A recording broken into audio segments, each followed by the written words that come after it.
नमस्कार प्यारे साथियों, कैसे हैं आप सब? आशा करता हूँ सब बढ़िया होंगे। तो मैं अंकित गंगवार आप सभी लोगों का एक प्यारी सी क्लास में बहुत बहुत स्वागत करता हूँ। भाई सभी लोग जल्दी जल्दी से क्लास में आ जाइएगा और बढ़िया तरीके से इस क्लास को देखिएगा। इस क्लास में मैं आप लोगों को बता दूं, हमारा प्रैक्टिस बैच जो चल रहा है, इस प्रैक्टिस बैच के अंदर मैं आप लोगों को अच्छी तरीके से बहुत सारे क्वेश्चंस करा चुका हूं। जिसके अंदर मैं बात करूं तो मैंने नाउन और मेरे भाई प्रोनाउन, इन दोनों चैप्टर के बढ़िया बढ़िया पीवाईक्यू आप लोगों को बेहतरीन सॉल्यूशन के साथ करा दिए हैं। अब हम लोग एक तीसरे चैप्टर पे आगे बढ़ेंगे जो कि है वर्ब, यानी वर्ब चैप्टर के अब हम लोग क्वेश्चंस को करेंगे। सारी चीज़ें मैं आप लोगों को ऑलरेडी पढ़ा चुका हूँ बढ़िया तरीके से। एसएससी फाउंडेशन बैच 2025 जो हमने शुरू किया था वो मैंने कंप्लीट करा दिया है और उसमें सारी चीज़ें बहुत अच्छे से मैंने आपको कराई हैं। अब मेरे प्यारे साथी, जो भी मैंने उस बैच के अंदर वर्ब चैप्टर में पढ़ाया है वो सारा का सारा आपका इन क्वेश्चंस के अंदर यूज होते हुए नजर आएगा। और आप देखेंगे क्वेश्चन के साथ उसका पढ़ा हुआ भी है कि वो किस एग्जाम में आपसे पूछा गया है। तो आप समझ सकते हैं कि आपको बिल्कुल सारे के सारे पीवाईक्यू बढ़िया तरीके से देखने को मिलेंगे। आपको ये भी पता चलेगा कि वो किस एग्जाम में पूछा गया है। सारी चीज़ें बढ़िया तरीके से होंगी, ठीक है ना? तो मैं आशा करता हूँ कि आपने उनको रिवाइज किया होगा, जो भी आपने जहाँ से भी पढ़ रखा हो वर्ब चैप्टर, अच्छे से आपने रिवीजन किया होगा और सारी चीज़ें आपको पता होंगी। तो जो भी कॉन्सेप्ट मैं यूज़ करूँगा, याद रखना एक एक कॉन्सेप्ट मेरे एसएससी फाउंडेशन बैच के अंदर इंक्लूडेड है। सारी चीज़ें मैंने पढ़ाई हुई हैं बहुत अच्छे से, तो वही चीज़ें मैं यहाँ पे यूज़ करने वाला हूँ। तो शुरू करते हैं। पहला क्वेश्चन, बताइए इसका आंसर क्या होगा। क्वेश्चन पढ़िए भाई। कह रहा है scarcely had he took the medicine when his headache was gone.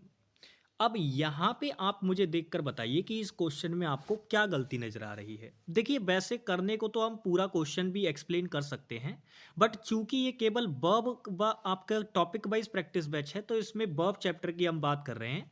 तो मैं आपको केवल कोशिश करूंगा कि वर्ब से रिलेटेड जितनी भी जानकारी उस क्वेश्चन के अंदर होगी वो आपको दे दूं। तो मेरे प्यारे साथी, आप यहाँ पे जब नोटिस करेंगे तो आप देखेंगे स्कार्सली आपकी एक निगेटिव एडवर्ब है, ही आपका सब्जेक्ट है प्रोनाउन, तो ही सब्जेक्ट है तो भाई वर्ब भी होगी। तो ये देखो, टुक आपको वर्ब दे रखी है और ये हैड भी वर्ब दे रखी है। याद रखना, हैड आपकी हेल्पिंग वर्ब है और टुक आपकी मेन वर्ब है। कैसे पहचानते हैं कौन हेल्पिंग वर्ब है कौन मेन वर्ब है? तो मेरे प्यारे साथी, आप हमेशा याद रखना, जो मेन वर्ब होगी वो क्या करती है, या तो किसी एक्शन को दिखाएगी या किसी पोजीशन को दिखाएगी या किसी हैपनिंग को दिखाएगी। ठीक है प्यारे साथी, याद रखिएगा। और जो हेल्पिंग वर्ब होती है उसकी मदद से केवल केवल हम टेंस को आइडेंटिफाई कर पाते हैं कि ये प्रेजेंट की बात कर रहा है, ये पास्ट की बात कर रहा है। ठीक है भाई, समझ में आ गई बात? तो यहां पे आप मुझे बताइए, क्या इससे ज्यादा पढ़ने की जरूरत है? तो आप कहेंगे भैया बिल्कुल भी जरूरत नहीं है, क्योंकि हम जानते हैं हैड जो होता है वो पास्ट के टेंस को दिखाता है। क्यों? क्योंकि हैड जो होती है ना, अगर ये मेन वर्ब का काम करेगी तो ये या तो वर्ब की सेकंड फॉर्म होगी या वर्ब की थर्ड फॉर्म होगी। फिलहाल यहां पर ये हेल्पिंग वर्ब का काम कर रही है, तो हम इसको सेकंड फॉर्म या थर्ड फॉर्म नहीं मानेंगे, हम बस नॉर्मल कह देंगे कि यहां पे पास्ट टेंस यूज किया गया है। नॉर्मली हम इतना बोल देंगे यहां पे, ठीक है? फिलहाल आपकी जानकारी के लिए जो इस क्वेश्चन के अंदर आपको पता होना चाहिए, वो बस इतनी सी बात पता होनी चाहिए। तीन चीजें होती हैं आपकी, एक तो होता है हैज, एक होता है आपका हैव, और एक होता है आपका हैड। ये तीनों, ध्यान से मेरी बात समझना, ये तीनों कभी भी ये तीनों आपको हेल्पिंग वर्ब में आ जाएं, नजर आ जाएं, किसके अंदर? हेल्पिंग वर्ब के अंदर।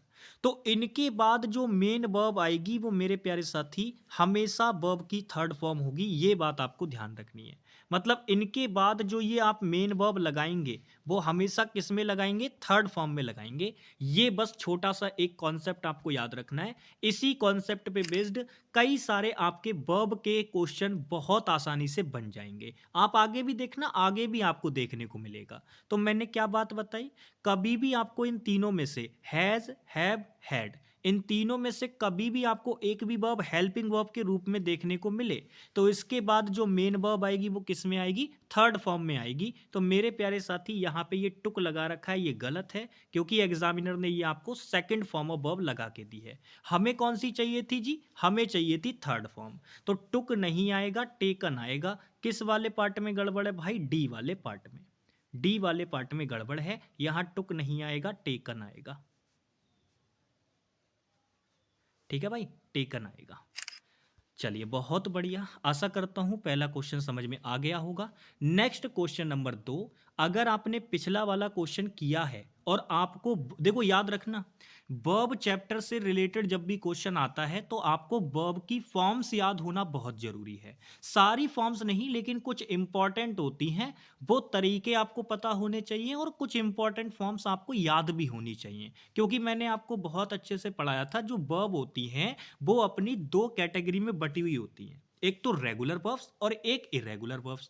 तो मेरे प्यारे साथी, रेगुलर वर्ब्स में तो कोई दिक्कत नहीं आती, हम ईडी लगा के सेकंड फॉर्म या थर्ड फॉर्म जनरेट कर लेते हैं, अपने पास से बना लेते हैं। लेकिन कुछ इरेगुलर टाइप्स की वर्ब भी होती हैं जिसके अंदर या तो तीनों फॉर्म सेम हो जाएंगी या तीनों फॉर्म डिफरेंट हो जाएंगी। अब बहुत सारी वर्ब्स होती हैं ऐसी, तो बस मेरे प्यारे साथी एग्जामिनर जो होता है ना, वो उन्हीं से क्वेश्चन पूछ लेता है। अब जैसे यहां पे आप देखो, यहां पे आप क्वेश्चन पढ़ोगे, कह रहा है he said that he had forgot to lock the door before leaving. अब इस क्वेश्चन में गड़बड़ पता है क्या है, देखो यहां पे हैड फिर से दे रखा है। अभी पीछे बताया था कि हैज हैव हैड होंगे तो उनके तुरंत बाद आपको थर्ड फॉर्म चाहिए होगी, बट यहाँ पे तो फॉरगॉट लगा रखा है। अब क्या आप नहीं जानते, फॉरगेट वर्ब की फर्स्ट फॉर्म होती है, फॉरगोट सेकंड फॉर्म होती है और फॉरगोटन थर्ड फॉर्म होती है। तो मेरे प्यारे साथी, यहां जो आपको एग्जामिनर ने लगा के दिया है ये सेकंड फॉर्म है, हमें कौन सी चाहिए जी, थर्ड फॉर्म चाहिए। तो फॉरगोट नहीं होगा, फॉरगेटन होगा। कहां पर गड़बड़ है भाई, थर्ड वाले पार्ट में। तो थर्ड वाला पार्ट क्या हो जाएगा, आंसर हो जाएगा भाई। फॉरगेट नहीं होगा, यहां पे जो ये फॉरगेट लगा रखा है गलत हो जाएगा, फॉरगोटन होगा भाई।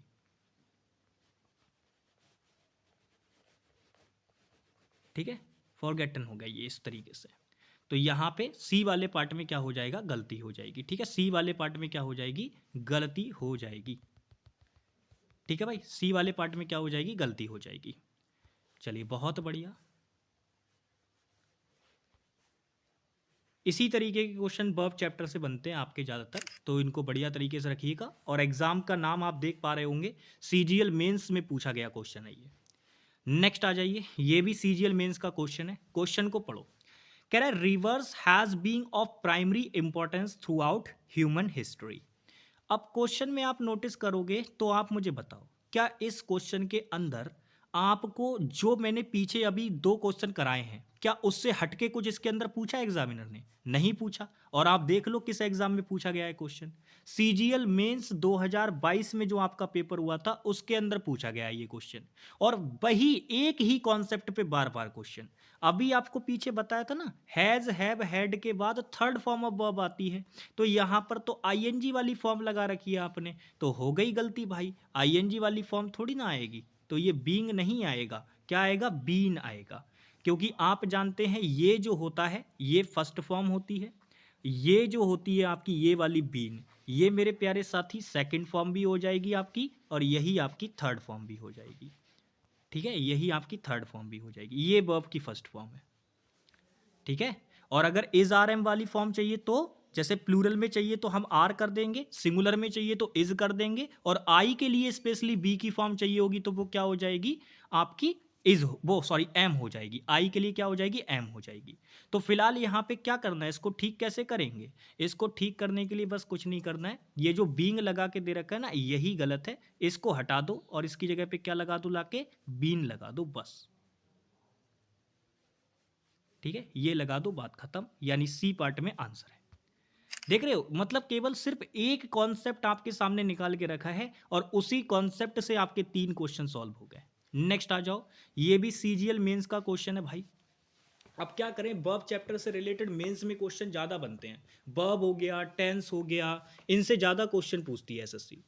क्वेश्चन पढ़ो, कह रहा है this test comprises of grammar, vocabulary and reading comprehension. ये क्वेश्चन नंबर 4 है, सीजीएल मेंस में पूछा गया है, बताइए आंसर। तो क्वेश्चन में जब आप नोटिस करोगे तो आपको चीजें देखने को मिलेंगी। दिस टेस्ट आपका सिंगुलर सब्जेक्ट है, ध्यान से देखिए। दिस टेस्ट आपका सिंगुलर सब्जेक्ट है तो उसके साथ सिंगुलर वर्ब आएगी, एकदम ठीक है। फिर बोल रहा है आपका ऑफ ग्रामर, और फिर आप आगे देखोगे वोकैबुलरी एंड रीडिंग कॉम्प्रिहेंशन। अब आप जब नॉर्मली चेक करोगे ना तो ये क्वेश्चन सीजीएल मेंस के लायक ठीक भी है, बढ़िया क्वेश्चन है। क्यों? क्योंकि नॉर्मली जब इसको बच्चा चेक करेगा तो उसको गलती समझ में नहीं आएगी। क्यों? क्योंकि उसने थोड़ा चीजों पे कम ध्यान दिया होगा। आपको एक बात याद होगी, वर्ब चैप्टर जब मैं आपको पढ़ा रहा था तब मैंने आपको कुछ चीजें बताई थी कि भाई वर्ब जो होती है वो ट्रांजिटिव और इनट्रांजिटिव में बटी हुई होती हैं। क्या आपको याद है ये बात? तो आप कहेंगे जी भैया जी बिल्कुल याद है। आपने बताया था कि जो वर्ब वाला पार्ट होता है, जो वर्ब होती हैं वो दो तरीके में बटी हुई होती हैं, एक तो ट्रांजिटिव वर्ब और एक इनट्रांजिटिव वर्ब। अब ट्रांजिटिव वर्ब क्या होती है? तो भाई जिनको ऑब्जेक्ट की जरूरत होती है वो ट्रांजिटिव होती हैं, और जिनको ऑब्जेक्ट की जरूरत नहीं होती वो इनट्रांजिटिव होती हैं। अब आपकी जानकारी के लिए बता दूं, बहुत सारी वर्ब हमने आपको ऐसी बताई थी जो ट्रांजिटिव और इनट्रांजिटिव के अंदर आती हैं। अब उसी में से एक वर्ब आपकी कंप्राइज होती है। आपकी जानकारी के लिए एक बात और याद रखिएगा, ये जो कंप्राइज वर्ब होती है ना प्यारे साथी, ये ट्रांजिटिव वर्ब होती है। ये कैसी वर्ब होती है? Transitive verb. अब जब ये ट्रांजिटिव वर्ब है तो आप इसके बाद इसका ऑब्जेक्ट डायरेक्ट लगाएंगे ना, या ऑफ भी लगा देंगे। तो अब इस क्वेश्चन को ठीक करने के दो तरीके हैं। आपको गलती तो मिल गई कि भाई ये कंप्राइज जो आपने लगा रखा है, या तो इसके बाद ये ऑफ प्रेपोजिशन आप गायब कर दो, सीधे सीधे बोलो this test comprises grammar, vocabulary and reading comprehension. तो या तो ये कर दो कि इसमें से ऑफ प्रेपोजिशन गायब कर दो, बात तब भी ठीक हो जाएगी। यानी आंसर तो आपका डी पार्ट के अंदर ही है। अब इसको ठीक करने के दो तरीके हो सकते हैं। मैंने क्या कहा? पहला तरीका, जब ये ट्रांजिटिव वर्ब है तो ट्रांजिटिव वर्ब की खास बात क्या होती है? एक मिनट दीजिए जरा, पीछे हट गया, सॉरी। देखो मैंने कहा इस क्वेश्चन को ठीक करने के दो तरीके हैं। आंसर डी वाले पार्ट में मिल गया आसानी से, पेपर में इतना ही करके आपको आगे निकल जाना है। लेकिन हमारा काम आपको पूरा सॉल्यूशन बताने का है, तो ध्यान से समझिएगा। मैंने कहा इस क्वेश्चन को ठीक करने के दो तरीके हैं। एक तो आप ये करो कि ये ऑफ प्रेपोजिशन हटा दो, तब भी ठीक हो जाएगा। क्योंकि मैंने कहा कंप्राइज जो वर्ब होती है वो ट्रांजिटिव वर्ब होती है। अब ट्रांजिटिव वर्ब अपना डायरेक्ट ऑब्जेक्ट ले लेगी, तो आप ऑफ प्रेपोजिशन हटा दोगे तो ये grammar, vocabulary and reading comprehension इसका ऑब्जेक्ट बन जाएगा, जो कि इसको चाहिए था। तो एक तो ये तरीका हो सकता है, या आप ऐसा भी कर सकते हैं, जो ये कंप्राइज वर्ब होती है। बहुत अच्छी बात बता रहा हूं, ध्यान रखिएगा। कई बार ऐसा देखने को हो सकता है मिल जाए आपको। तो ये जो कंप्राइज वर्ब होती है आपकी, ये जो कंप्राइज वर्ब होती है ये आपकी बराबर होती है कंसिस्ट ऑफ के। दोनों का मीनिंग भी सेम होता है, ऐसा नहीं है कि मीनिंग में डिफरेंस होगा। कंसिस्ट ऑफ के होती है बराबर। अब दोनों में क्या फर्क हुआ?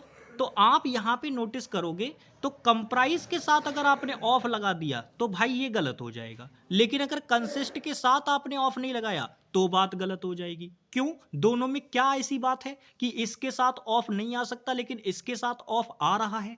तो दोनों में बस यही तो डिफरेंस है कि भाई ये जो आपकी कंप्राइज है ये ट्रांजिटिव वर्ब है। जो कंप्राइज है ये क्या है? ट्रांजिटिव वर्ब है। और जो कंसिस्ट है ये इनट्रांजिटिव वर्ब है।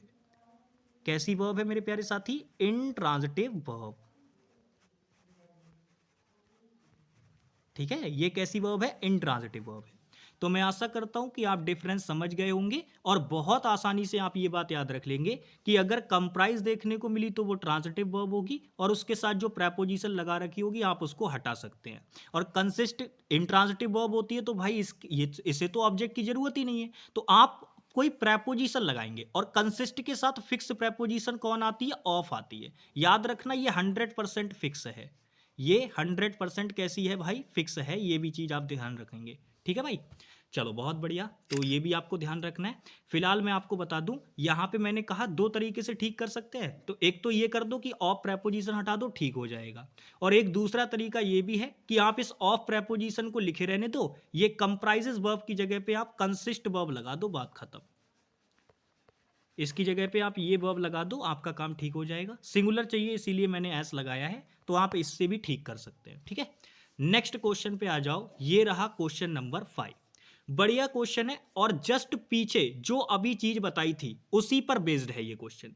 अब इस क्वेश्चन में बताओ कैसे ठीक करोगे। देखो क्वेश्चन को पढ़िए, कह रहा है a ring can be comprise of either gold और सिल्वर। अब ध्यान से देखिएगा, कह रहा है कि एक रिंग जो है वो बनी हो सकती है, मिल कंप्राइज का मतलब होता है किसी चीज से मिलकर कोई चीज तैयार हो रही है। तो a ring can be comprise of either gold और सिल्वर। भाई एक रिंग जो है वो या तो सोने की बनी हुई हो सकती है या चांदी की बनी हुई हो सकती है। तो अब इसमें अगर आप नोटिस करोगे तो एरर, जब सिर्फ एरर मार्क करने की बात हो तब तो बहुत ही आसान है आंसर में एरर मार्क करना। क्यों? क्योंकि आपको बस इतना पता होना चाहिए था। देखो होगा क्या, कैन मॉडल वर्ब होती है, तो आप अच्छी तरीके से जानते हैं जो आपकी मॉडल वर्ब होती है, कोई भी मॉडल वर्ब होती है वो आपका किसका काम करती है, हमेशा हेल्पिंग वर्ब का। कोई भी मॉडल वर्ब जब भी आएगी तो वो किसका काम करेगी, हेल्पिंग वर्ब का।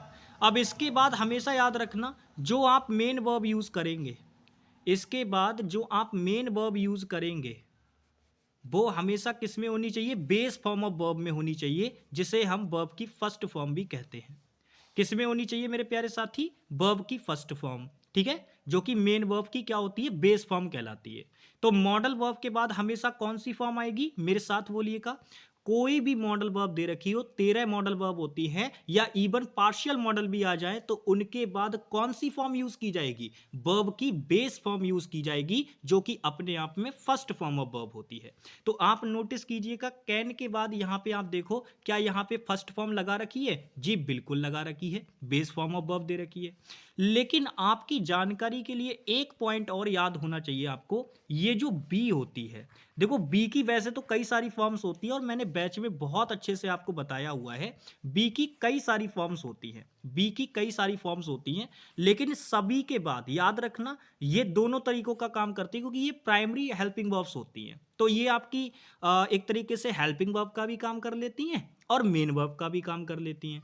तो जब ये हेल्पिंग वर्ब का काम कर रही हूं, किसका काम कर रही हूं, हेल्पिंग वर्ब का, तो आपको याद रखना है इनके बाद जो आप मेन वर्ब लगाएंगे, इनके बाद जो आप मेन वर्ब लगाएंगे वो हमेशा या तो मेरे प्यारे साथी ध्यान से देखिएगा, या तो वो आपकी थर्ड फॉर्म होगी या फिर वो वर्ब की फर्स्ट फॉर्म में आईएनजी होगी, या तो वर्ब की फर्स्ट फॉर्म में क्या होगी, आईएनजी होगी। सीधे सीधे वर्ब की फर्स्ट फॉर्म कभी नहीं आएगी, या तो वर्ब की थर्ड फॉर्म होगी या फिर वर्ब की थर्ड फॉर्म में आईएनजी वाली फॉर्म होगी। और कोई सी फॉर्म लगा के दे देंगे तो बात क्या हो जाएगी, गलत हो जाएगी। तो ये दोनों पॉइंट भी आपको याद रखने होंगे कि भाई मॉडल वर्ब हमेशा हेल्पिंग वर्ब का काम करती है और उसके बाद जो मेन वर्ब आती है वो बेस फॉर्म ऑफ वर्ब होती है, जिसे हम फर्स्ट फॉर्म ऑफ वर्ब कहते हैं।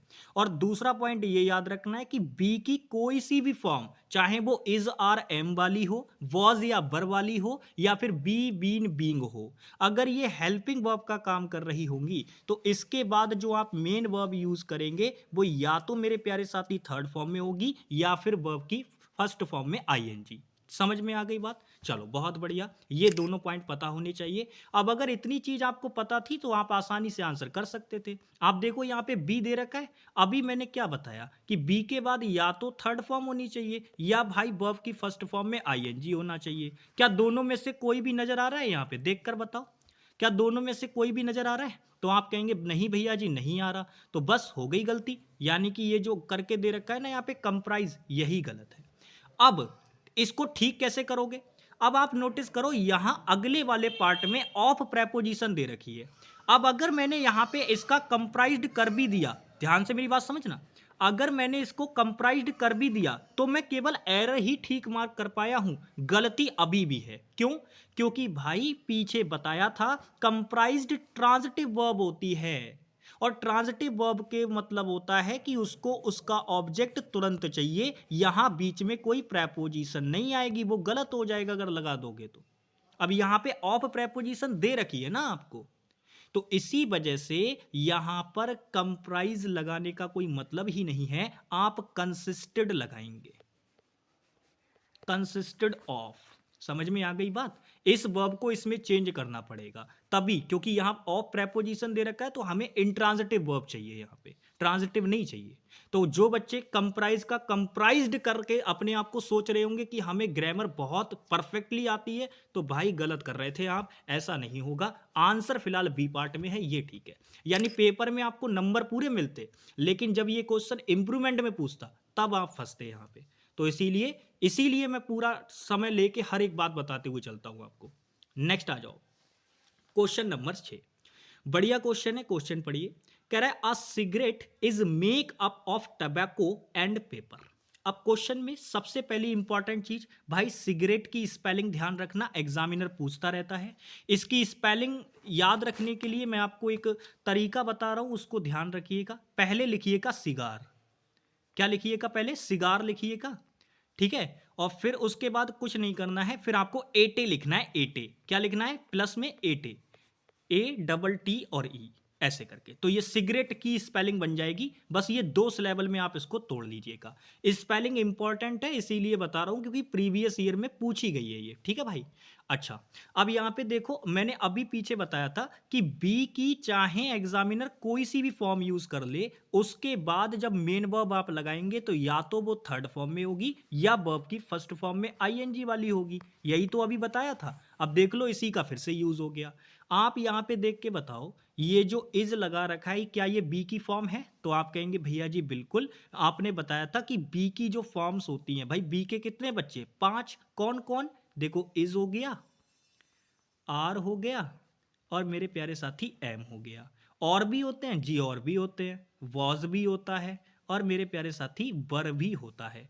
अच्छा, बी की और भी फॉर्म्स होती हैं जी, बिल्कुल होती हैं। बी फर्स्ट फॉर्म होती है, बीन आपकी सेकंड फॉर्म और थर्ड फॉर्म होती है, और बीइंग आपकी होती है कौन सी, आईएनजी वाली फॉर्म। क्योंकि ये जरूरत पड़ेगी आपको, पैसिव वॉइस में इनकी बहुत नीड पड़ेगी। और आपको जो मॉडल वर्ब होती है उनके बाद भी आपको ये देखने को मिलती हैं। तो इसीलिए मैं आपको बता रहा हूं कि ये जो फॉर्म्स आपको नजर आ रही हैं बी की, इन सभी फॉर्म के बाद अगर ये हेल्पिंग वर्ब में आपको देखने को मिले, तो इनके बाद जो आप मेन वर्ब लगाएंगे वो या तो आप थर्ड फॉर्म में लगाएंगे या फिर वर्ब की फर्स्ट फॉर्म में आईएनजी लगाएंगे। समझ में आ गई बात? तो मेरे प्यारे साथी, अब आप मुझे बताइएगा, सिगरेट जो होती है वो बनी हुई होती है टबैको की और पेपर की। तो सिगरेट क्या अपने आप बन जाती है या उसको कोई बनाता है? बताइए जल्दी से, क्योंकि आपके दिमाग में आ रहा होगा ना कि हम मेकिंग कर दें या मेड कर दें इसका। तो मैं आपसे वही पूछना चाह रहा हूं कि ये आप मुझे बताइए, ये जो सिगरेट है ये अपने आप से बन जाएगी या इसको कोई बनाएगा? तो आप कहेंगे भैया जी इसका मतलब ये सिगरेट जो है वो अपने आप नहीं बनेगी, इसको कोई बनाएगा। यानी कोई बनाएगा, तो मेरे प्यारे साथी हमारा ये जो सब्जेक्ट है ये अपने आप काम नहीं कर सकता, इस सब्जेक्ट पर काम होगा। और जब भी ऐसी बात होती है कि सब्जेक्ट खुद से काम नहीं कर सकता, उस पर काम होता है, तो वो पैसिव सेंस बनाती है। पैसिव सेंस का मतलब है कि हमें यहां पे बी प्लस वर्ब की थर्ड फॉर्म बनाना पड़ेगा। तो बी के बाद थर्ड फॉर्म लगानी है, बात खत्म। तो ये मेक नहीं आएगा, इसकी जगह पे क्या आएगा, मेड आएगा। ठीक है प्यारे साथी, मेड आएगा। यानी कई सारे बच्चे जो यहाँ पे मेकिंग करने की सोच रहे होंगे, ध्यान से मेरी बात समझिएगा, कई सारे बच्चे जो यहाँ पे मेकिंग करने की सोच रहे होंगे वो गलत हो जाएंगे, मेकिंग वाले गलत हो जाएंगे यहाँ पे, ठीक है भाई। तभी तो मैं आपके एरर इसीलिए कंसीडर करते हुए चल रहा हूँ, क्योंकि वीडियो रिकॉर्ड करनी पड़ती है। मैं जानता हूँ कि आपके माइंड में क्या चीज़ आ सकती है, किस तरीके का एरर आप दिमाग में और सोच सकते हैं, तो वो भी मैं आपका खत्म करते हुए चलूंगा। नेक्स्ट आ जाइए क्वेश्चन नंबर 7 पे, जरा इस क्वेश्चन को पढ़िए। क्वेश्चन कह रहा है the Indian team can not win the series and even pulling of a draw could be a tough preposition with its lead bowlers not playing. अब क्वेश्चन में आप समझने की देखिएगा, द इंडियन टीम आपका सब्जेक्ट है, कैन नॉट एक तरीके से मॉडल वर्ब और निगेटिव एडवर्ब का कॉम्बिनेशन है, ठीक है भाई। इसको अलग अलग नहीं लिखते, कई बार एग्जामिनर अगर ऐसे लिख के दे देगा तो ये चीज गलत हो जाएगी, ठीक है भाई। तो कैन नॉट, अब आप जानते हो मॉडल वर्ब दे रखी है, इसके बाद अगर मेन वर्ब आएगी तो वो बेस फॉर्म में होनी चाहिए, यानी फर्स्ट फॉर्म। बिन लगा रखा है, बिल्कुल ठीक है। बिन वर्ब ट्रांजिटिव होती है, उसका ऑब्जेक्ट लगा रखा है, बिल्कुल ठीक है। एंड लगा रखा है, कंजंक्शन, उसके बाद एक नई चीज शुरू हो रही है, ठीक है। फिर बोल रहा है even pulling of a draw could, ठीक है भाई। अब आगे देखो, be a tough preposition with its lead. अब क्या ये इट्स लीड ठीक है? तो आप कहेंगे भैया जी इंडियन क्रिकेट मतलब जो इंडियन टीम है उसकी बात हो रही है और यहां पे कैन नॉट विन। तो भाई एक बात बताओ, क्या पूरी की पूरी इंडियन टीम सीरीज नहीं जीत पाएगी, या मतलब कोई एक प्लेयर स्पेशली नहीं जीत पाएगा? तो आप कहेंगे भैया पूरी की पूरी टीम नहीं जीत पाई ना, तो पूरी की पूरी टीम सीरीज नहीं जीत पाई है, तो इसी वजह से ये जो टीम आपका कलेक्टिव नाउन है ये यूनाइटेड सेंस में यूज किया गया है। और मैंने कहा था जब यूनाइटेड सेंस में यूज होता है तो जो वर्ब आएगी वो भी सिंगुलर आएगी और जो पोजीशन वगैरह रहेगी वो भी सिंगुलर आएगी। तो टीम अपने आप में कोई पर्सन नहीं है, कोई थिंग है, एक प्रकार से कोई चीज है, तो उसकी पोजीशन के लिए हमें इट वाली पोजीशन यूज करनी होगी जो कि इट्स होती है, और यही यहां पे लगा रखी है। तो बिल्कुल ठीक है, कोई दिक्कत वाली बात नहीं है। लेकिन जब आप आगे आओगे तो आपको पता चलेगा गड़बड़ तो असल में यहां दे रखी है भाई। आपने इट इट्स लीड बॉलर्स तो यूज कर लिया, लेकिन नॉट प्लेइंग, क्या ये पॉसिबल है भाई? आपने मेन वर्ब यूज कर ली, लेकिन इसके लिए हेल्पिंग वर्ब तो आपने लगा ही नहीं, तो ये तो गलत हो गया भाई। तो ये यहां पर यही गलती है कि आपने यहां पर क्या कर रखा है, आपने सारी चीजें लिखी लेकिन आपने एक गड़बड़ कर दी कि आपने मेन वर्ब को हेल्पिंग वर्ब तो दी ही नहीं। अब आप एक बात बताओ, ये आईएनजी वाली फॉर्म है, डायरेक्टली क्या ये वर्ब का काम कर सकती है आके? नहीं कर सकती भाई, इससे पहले हेल्पिंग वर्ब लगानी पड़ेगी। तो अब हेल्पिंग वर्ब आपको लगानी पड़ेगी किसके अकॉर्डिंग भाई? तो आप देखो यहां पे अगर हम बात करें not bowlers, it's lead bowlers not playing, तो आप यहां पे देखिए लीड बॉलर्स की बात हो रही है, तो उसके लीड बॉलर्स नहीं खेले थे भाई, इस वजह से ऐसा हुआ। ठीक है, ये टफ प्रोपोर्शन विद, ये इतनी चीज अलग है कि इसको मिक्स कर दो इसके अंदर मिक्स नहीं करना है, ये अलग चीज है इतनी, इसको बस गैप नहीं दिया गया है, हालांकि ये इतना चीज अलग का है। ठीक है, अलग का है ये चीज, ये सब्जेक्ट और ये वर्ब, तो सब्जेक्ट और वर्ब मिलके क्या ये क्लाउज नहीं बनाते हैं? कितनी बार बताया हुआ भाई। तो यहां पे ये चीज समझ के चलनी है। तो बॉलर्स आपका प्लूरल सब्जेक्ट है, तो इसके साथ प्लूरल वर्ब आनी चाहिए, यानी कि अगर कोई बच्चा यहां पे इज या वॉज प्लेइंग करने की सोच रहा होगा तो वो गलत हो जाएगा, क्योंकि कैन आपकी मॉडल वर्ब बता रही है, बात प्रेजेंट की है। तो जब बात प्रेजेंट की है तो यहां पे प्लूरल में प्रेजेंट वर्ब कौन सी होती है? तो आप कहेंगे भैया जी आर होती है। तो यहां पे जो आंसर बनेगा आर नॉट प्लेइंग बनेगा। क्या बनेगा? आर नॉट प्लेइंग बनेगा। ठीक है भाई, ये बनेगा आपका आंसर। किस वाले पार्ट में गड़बड़ है भाई? डी वाले पार्ट में। ठीक है, डी वाले पार्ट में आंसर है। नेक्स्ट क्वेश्चन नंबर 8 है, जरा इस क्वेश्चन का आंसर कीजिए। क्वेश्चन पढ़िए, कह रहा है his assistants have and are still doing excellent work for the organisation. अब क्वेश्चन में आप नोटिस करोगे असिस्टेंट आपका प्लूरल दे रखा है, तो भाई उसके साथ प्लूरल वर्ब आएगी, लगा रखी है। आगे देखो, आगे फिर से प्लूरल उसी के लिए, क्योंकि असिस्टेंट की ही बात हो रही है यहां पर भी। आर स्टिल डूइंग, तो स्टिल का मतलब है अभी भी, यानी ये कॉन्टिन्यूअस को दिखा रहा है, तो भाई इसके साथ आईएनजी वाली फॉर्म मेन वर्ब में होनी चाहिए, लगा रखी है। Excellent work for the organisation, यानी देखो अगर आप नोटिस करोगे तो आपको पता चलेगा कि यहाँ पे वैसे और कोई जगह गलती नहीं दे रखी है। लेकिन आप मुझे बताओ, क्या आप नहीं जानते ये जो है वर्ब है, अगर ये मेन वर्ब का काम करेगी तो ये दो चीजें बताएगी, या तो ये किसी चीज के साथ रिलेशन बताएगी किसी का, या पोजीशन बताने का काम करेगी। अब आप मुझे बताइए, यहां पर तो एक्सीलेंट वर्क यानी अच्छा काम की बात हो रही है। अब अच्छे काम पे क्या पोजीशन दिखाई जाएगी या अच्छे काम के साथ रिलेशन बताया जाएगा? तो आप कहेंगे नहीं भैया जी, ना तो अच्छे काम के साथ पोजीशन बताई जाएगी और ना ही अच्छे काम के साथ रिलेशन बताया जाएगा। काम को हमेशा किया जाएगा। किया जाएगा मतलब आपको जो यहाँ पे वर्ब लगानी है वो एक्शन वर्ब लगानी है, यानी वो वर्ब लगानी है जो कि एक्शन को करे, एक्शन को दिखाए कि हाँ भाई एक्शन किया जा रहा है। तो हमें यहां वर्ब एक्शन वाली लानी है, ना कि पोजीशन या फिर रिलेशन दिखाने वाली। तो हैव के बाद में असल में एग्जामिनर ने क्या किया है, एक वर्ब मिस कर दी है। हालांकि आगे आपको हिंट भी दे रखी है कि देखो यहां हेल्पिंग वर्ब है तो इसके लिए मेन वर्ब यहां डूइंग है, तो एक्सीलेंट वर्ब को किया जाएगा। किया जाएगा तो मेरे प्यारे साथी यहां हैव के साथ में भी यही वाली बात होगी। तो हैव के बाद कौन सी फॉर्म आती है? तो आप कहेंगे डू की फॉर्म लगानी है हैव के बाद, और पीछे बताया हुआ है कि हैज हैव हैड के बाद कौन सी फॉर्म आती है? Third form of verb. तो यहां पे डन लगा देंगे, काम ठीक हो जाएगा। ठीक है भाई, ये तो किस पार्ट में गड़बड़ है? ए वाले पार्ट में गड़बड़ है। ठीक है, बहुत बढ़िया। नेक्स्ट आ जाइए भाई, क्वेश्चन नंबर 9। इस क्वेश्चन का आंसर करिए। क्वेश्चन पढ़िए, कह रहा है as the salary did not match his expectations he did not accepted the job. तो कह रहा है कि भाई जैसा कि जो सैलरी है वो उसकी एक्सपेक्टेशन के हिसाब से मैच नहीं खा रही थी, मतलब वो सोच रहा था 20-25 हज़ार मिलेंगे पर मिल रहे थे उसको 8 ही हज़ार। तो सैलरी जो थी वो उसकी एक्सपेक्टेशन से मैच नहीं खा रही थी, इसीलिए उसने जॉब को एक्सेप्ट नहीं किया। तो मेरे प्यारे साथी, आपको इतनी हिंदी निकालने की जरूरत नहीं थी, आपको बस नॉर्मली चेक करना था एज द सैलरी, जैसे कि सैलरी डिड नॉट मैच। तो आप यहाँ पे देख पा रहे हैं डिड नॉट के बाद डिड के साथ में वर्ब की फर्स्ट फॉर्म आती है, लगा रखी है। मैच नहीं खा रही थी, क्या मैच नहीं खा रही थी भाई? उसकी एक्सपेक्टेशन से, यानी हिज एक्सपेक्टेशन मैच वर्ब के लिए ऑब्जेक्ट दे रखा है। फिर एक नई क्लाउज शुरू हुई है जिसके अंदर सब्जेक्ट और वर्ब दे रखा है, तो सब्जेक्ट और वर्ब जैसे ही मिले तुरंत एक नई क्लाउज तैयार हो गई और एक्सेप्टेड द जॉब, यानी ये एक नई क्लाउज यहां से यहां तक है। अब यहां पे आप समझिएगा, जब आप यहां पे केवल नकल करने का काम था इस क्वेश्चन के अंदर, जब आपने यहां पे देखा कि भाई डिड के बाद वर्ब की फर्स्ट फॉर्म यहां दे रखी है और यहां पर भी डिड दे रखा है, तो जाहिर सी बात है दोनों में से एक जगह तो गलती होगी ही होगी। अब सही बात पता है क्या होती है? कॉन्सेप्ट समझो। सही बात ये होती है, आपकी 3 वर्ब होती हैं, एक तो होती है डू, एक होती है आपकी डज और एक होती है आपकी डिड। ये 3 होती हैं।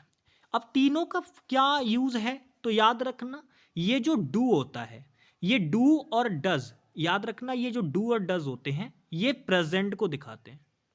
किसे दिखाते हैं? प्रेजेंट को। डू आपका प्लूरल सब्जेक्ट के साथ आता है और डज आपका सिंगुलर सब्जेक्ट के साथ आता है। दिखाते किसे हैं? प्रेजेंट को।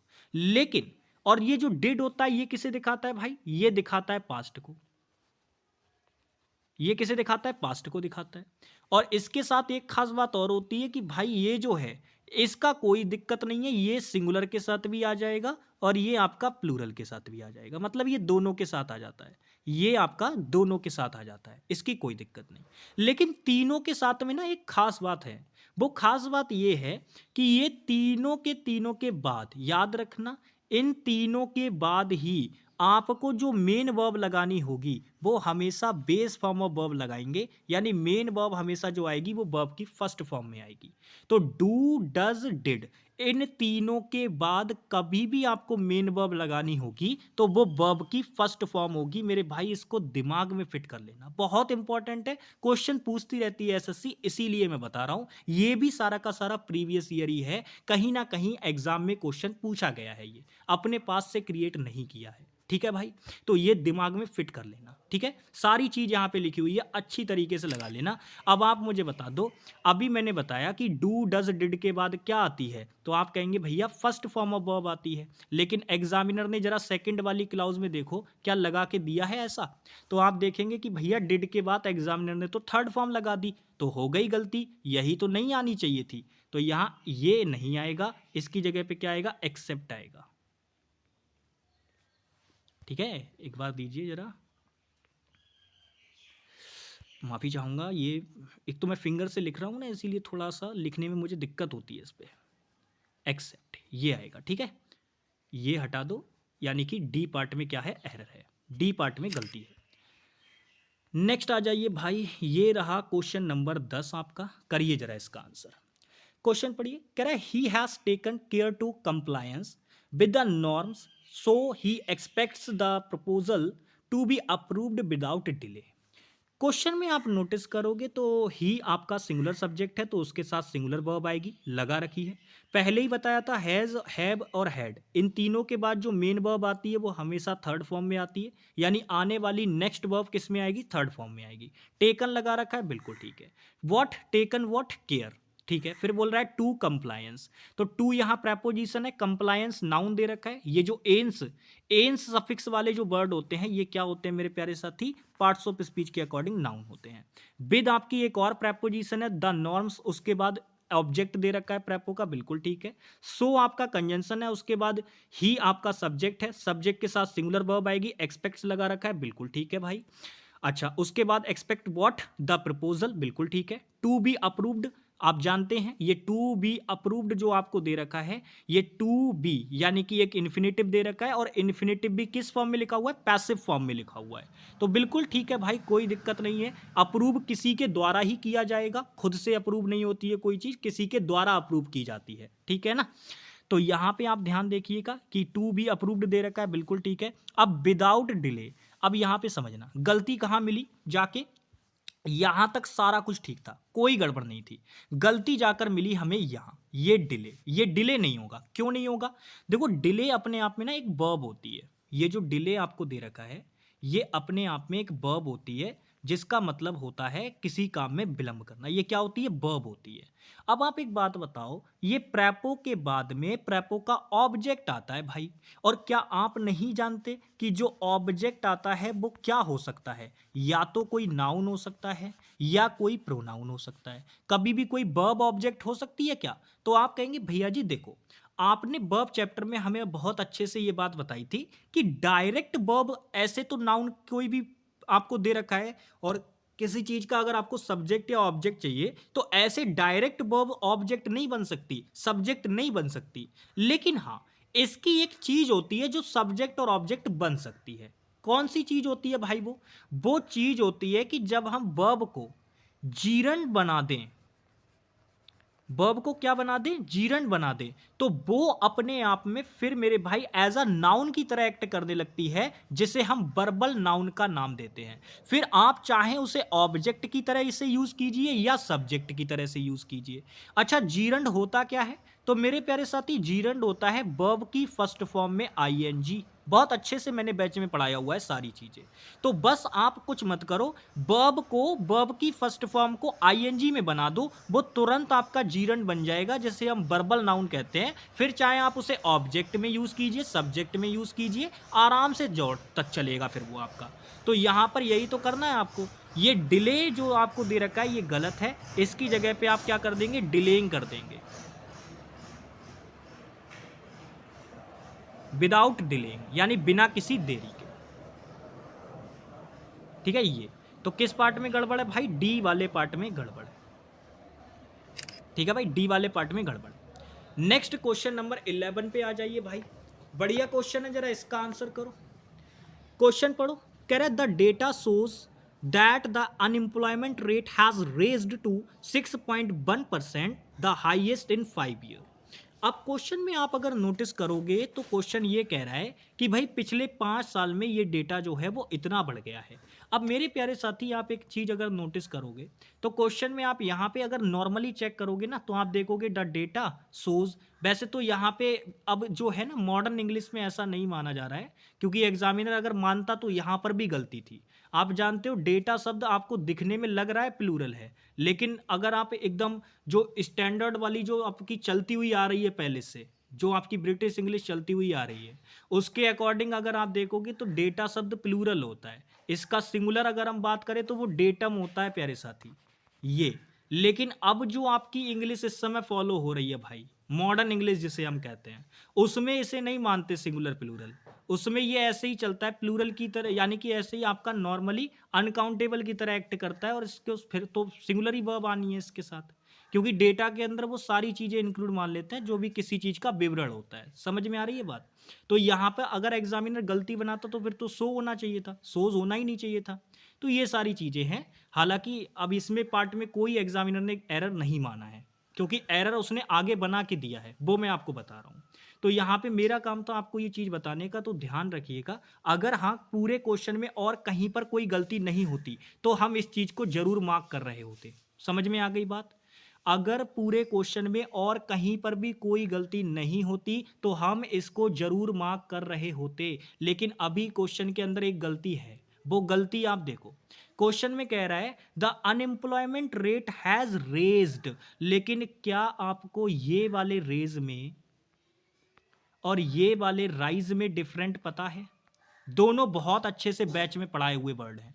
आपको मैंने बताया था इस वाले रेज का मतलब होता है किसी चीज को सामने लाना या उठाना, और ये वाले राइज का मतलब होता है उगना या फिर उठना। लेकिन आपसे मैंने कहा था कि जरूरी नहीं है कि सारे क्वेश्चन आप मीनिंग से ही करेंगे। आप थोड़ा-सा ना वर्ड को समझने की कोशिश किया करो। मैंने कहा था कभी-कभी क्या होता है कि जो वर्ब वाले क्वेश्चन होते हैं, वो ट्रांज़िटिव और इंट्रांज़िटिव से भी हो जाते हैं। अब जैसे ये वाला क्वेश्चन है, इसमें क्या है? आपको अगर बस इतना पता है ना कि रेज़ वर्ब और राइज़ वर्ब में कौन-सी ट्रांज़िटिव है और कौन-सी इंट्रांज़िटिव है, तो आसानी से क्वेश्चन कर दोगे आप। आप देखो मैं आपको बता रहा हूँ, ये जो रेज़ वर्ब होती है ना, ये ट्रांज़िटिव होती है। कैसी होती है? ट्रांज़िटिव। और ये जो राइज़ वर्ब होती है, ये कैसी होती है भाई? इंट्रांज़िटिव होती है। तो बस आपको यही देखना था कि रेज़ वर्ब जब ट्रांज़िटिव होती है तो इसके बाद तो इसका ऑब्जेक्ट डायरेक्ट आना चाहिए था। बट लेकिन यहाँ पे आप देखो 6.1% से पहले एक प्रेपोज़िशन इंक्लूड कर रखी है। तो मेरे प्यारे साथी अब गलती ये है, आप चाहें तो ये प्रेपोज़िशन हटा दीजिए। यानी आप टू प्रेपोज़िशन हटाएँगे, सी वाले पार्ट को आंसर मार्क करेंगे, निकल जाएँगे और बिल्कुल ठीक हो जाएगा ये।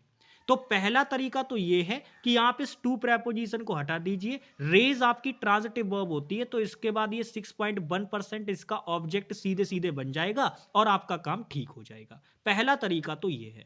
अब दूसरा तरीका जो ये है वो है कि आप इस प्रेपो को ना हटाना चाह रहे हो तब भी ये ठीक हो जाएगा। बस उस केस में आपको कुछ नहीं करना है, आपको ये रेज्ड वर्ब की जगह पे क्या करना है, जो राइज होती है इसकी आपको थर्ड फॉर्म लगानी है। अब देखो राइज फर्स्ट फॉर्म होती है, रोज सेकंड फॉर्म होती है और राइजन थर्ड फॉर्म होती है। तो आपको कौन सी चाहिए? Third form. तो राइजन आप यहां पे लगा सकते हैं, ये भी ठीक हो जाएगा। ठीक है, हैज राइजन टू 6.1% बोल सकते हो, ठीक है भाई, कोई दिक्कत नहीं है। ठीक है ना। लेकिन ऐसा होता ना, जैसे मीनिंग से जब हम करते हैं तो कई बार चीजें थोड़ी सी इलॉजिकल लगने लगती है। अब आप राइजन भले ही चाहे कर दो यहाँ पे लगा के, जैसे कई बच्चों के दिमाग में ये आ सकता है कि हम भाई टू प्रेपो को नहीं काटेंगे, हम उसकी जगह पे रेज्ड को राइजन कर देते हैं। तो देखो वैसे करोगे तो कॉन्सेप्चुअली चीजें ठीक हो जाएंगी, बट मीनिंग उतना ज्यादा स्ट्रांग नहीं बनेगा। मीनिंग स्ट्रांग तभी बनेगा जब आप इस रेज्ड वर्ब को ही यहाँ पे रखें, क्योंकि डेटा शो कर रहा है कि अनएम्प्लॉयमेंट रेज, देखो अनएम्प्लॉयमेंट जो है वो बढ़ रहा है कि भाई 6.1% है, जो कि अगले मतलब पिछले जो आपके हाईएस्ट 5 साल हैं उनमें सबसे ज़्यादा ये था। तो ऐसी चीज़ है, तो आप उसको ठीक कर सकते हैं। दो तरीके मैंने आपको बता दिए। आप चाहें तो रेज्ड को हटा के राइजन कर दीजिए, या फिर टू प्रेपोजिशन हटा दीजिए, तब भी काम ठीक हो जाएगा। तो कॉन्सेप्चुअली आप चलेंगे तो आपको गलती आसानी से मिल जाएगी। किस पार्ट में गलती दे रखी है भाई? सी वाले पार्ट में। बाकी ये मैंने बहुत आपको कई सारी वर्ब्स बता रखी हैं, जिसमें मैंने आपको अच्छे से सारी चीज़ें बताई थी। मैं आशा करता हूँ कि एक एक पॉइंट आपके दिमाग में होगा। ठीक है भाई, नेक्स्ट आ जाओ। अब क्वेश्चन नंबर 12 की बात करते हैं भाई। ये क्वेश्चन नंबर 12 है, एमटीएस एग्जाम 2022 में पूछा गया है। बताइए इसका आंसर क्या होगा। क्वेश्चन पढ़िए। कह रहा है as a game astrology and its prediction of faith and personality can being fun. तो कह रहा है जैसे एक गेम की तरह astrology and its prediction of faith.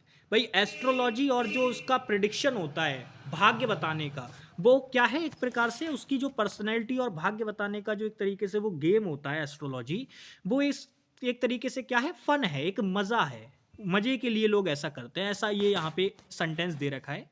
तो अगर आप यहाँ पे नोटिस करोगे तो आपको इतनी हिंदी नहीं निकालनी थी, आपको बस ये देखना था कि यहाँ पे एक मॉडल वर्ब दे रखी है कैन। और मैंने आपको क्या बताया था? दुनिया की कोई भी मॉडल वर्ब आ जाए, इसके बाद जो आप मेन वर्ब लगाएंगे, इसके बाद जो आप मेन वर्ब लगाएंगे वो हमेशा किस में लगाएंगे? तो आपने कहा था कि भैया जी तुरंत हम जानते हैं कि वो मेन वर्ब किस में होगी? बेस फॉर्म ऑफ वर्ब में होगी, जो कि वर्ब की फर्स्ट फॉर्म होती है किसी भी मॉडल वर्ब के बाद। क्योंकि मॉडल वर्ब हमेशा किसका काम करती है? हेल्पिंग वर्ब का। वो कभी भी किसका काम नहीं कर सकती भाई? मेन वर्ब का काम कभी नहीं कर सकती एक मॉडल वर्ब। समझ में आ गई बात? तो मॉडल वर्ब के बाद जो आप मेन वर्ब लगा रहे होंगे वो हमेशा वर्ब की फर्स्ट फॉर्म यानी कि बेस फॉर्म ऑफ वर्ब होगी। तो बस यही आपको देखना था किस वाले पार्ट में भाई। ये देखो, कैन के बाद यहां बीइंग आईएनजी वाली फॉर्म लगा दी। क्या आ सकती है? बिल्कुल भी नहीं आ सकती भाई। आपको यहां पे बीइंग नहीं लगाना था, बी लगाना था, बात खत्म। तो यही तो गलती है इसमें, बाकी सारी चीजें ठीक है। तो कहां पर गड़बड़ दे रखी है भाई? थर्ड वाले पार्ट में। एमटीएस एग्जाम में क्वेश्चन पूछा गया था। नेक्स्ट आ जाओ। ये भी एमटीएस का क्वेश्चन है भाई, करो इसको जरा। कह रहा है B usually स्लीप्स in bedroom with the door firmly shutted behind us. तो क्वेश्चन कह रहा है कि हम अक्सर बेडरूम में सोते हैं दरवाजे को अच्छी तरीके से बंद करके। अब आप यहां पे ध्यान से देखिएगा, क्वेश्चन में आप नोटिस करोगे तो बी आपका प्लूरल सब्जेक्ट है, यूजुअली आपकी एक एडवर्ब दे रखी है जिसका मीनिंग होता है अक्सर के सेंस में। अब जब सब्जेक्ट प्लूरल दे रखा है तो उसके साथ वर्ब भी प्लूरल आएगी, लगा रखी है। स्लीप इंट्रांजिटिव वर्ब है तो उसके बाद बेडरूम्स जब आप लिखोगे तो उससे पहले कोई प्रेपोजिशन लगानी होगी। तो सोने की बात हो रही है, कहाँ सोने की बात हो रही है? बेडरूम में सोने की बात हो रही है। अच्छा, फिर बता रहा है कि भाई बढ़िया तरीके से दरवाजे को बंद करके सोते हैं, तो उसके बाद विद द डोर, तो डोर को बंद करने की बात, तो विद प्रेपोजिशन है, द डोर उसका ऑब्जेक्ट हो गया। फ्रिमली सटेड बिहाइंड अस। अब आप इसमें नोटिस करोगे तो आपको वैसे तो सारी चीजें सही नजर आएंगी, लेकिन यहां पर आके बात गलत हो गई। क्यों गलत हो गई भाई? तो आपको याद होगा मैंने अभी पीछे भी आपसे ये बात कही थी कि भाई जब हम वर्ब को देखते हैं तो वो दो कैटेगरी में बढ़ जाती हैं जो याद करने वाली वर्ब होती हैं। तो वो रेगुलर वर्ब और इरेगुलर वर्ब की कैटेगरी में बढ़ जाती हैं। अब जिसमें इरेगुलर वर्ब की कैटेगरी कौन कौन सी आई मैंने आपको बताया, एक तो वो होती हैं जिनकी तीनों फॉर्म सेम हो, और एक वो होती हैं जिनकी तीनों फॉर्म अलग अलग हो जाती हैं। जैसे एग्जाम्पल के तौर पे गो फर्स्ट फॉर्म है, इसकी सेकंड फॉर्म वेंट हो जाती है, थर्ड फॉर्म गॉन हो जाती है। तो ऐसी ये इसमें क्या हुआ, तीनों फॉर्म डिफरेंट हो गई। सेम इसी प्रकार से एक कैटेगरी और होती है, उसके अंदर तीनों फॉर्म सेम रहती हैं, सेम बिल्कुल। जैसे सट हो गई, पुट हो गई, कट हो गई, ये वाली वर्ब, ठीक है ना। ऐसी फॉरकास्ट हो गई, कास्ट हो गई, वेदर हो गई, वेदर कास्ट हो गई, ये सारी चीजें, टेलीकास्ट हो गई। तो बहुत सारी और भी वर्ब होती हैं जो कि सेम रहती हैं। तो मेरे प्यारे साथी यहां पर जो आपने ये सटेड कर रखा है ये गलत है, सटेड नहीं होगा, आपको केवल बोलना होगा सट, क्योंकि ये ऐसी फॉर्म होती है ना वर्ब की, इसमें कोई आपको चेंज ही नहीं करना होता। आप चाहे थर्ड फॉर्म में लिखो उसको, चाहे सेकंड फॉर्म में लिखो, चाहे फर्स्ट फॉर्म में लिखो, कोई फर्क नहीं पड़ेगा, वो ऐसी ही रहेगी। तो फोर्थ पार्ट में आपका क्या हो जाएगा, आंसर हो जाएगा। नेक्स्ट भाई, ये भी एमटीएस का क्वेश्चन है 2022 का, करो इसका आंसर। क्वेश्चन पढ़ो, कह रहा है a part of me don't wanted you to go to the party. अब क्वेश्चन में आप नोटिस करोगे तो अ पार्ट ऑफ मी, ठीक है भाई, और फिर कह रहा है अ पार्ट ऑफ मी, यानी कि मेरे अलावा, अ part of me don't wanted. अब ध्यान से मेरी बात समझिएगा, यहाँ पे अ पार्ट ऑफ मी तो ऑफ प्रेपो है, तो यहाँ पे तो भाई ऑब्जेक्ट ही आना है, बिल्कुल ठीक है भाई। यहाँ पे ये चीज सब्जेक्ट के रूप में काम कर जाएगी, अपार्ट मी, ठीक है ना।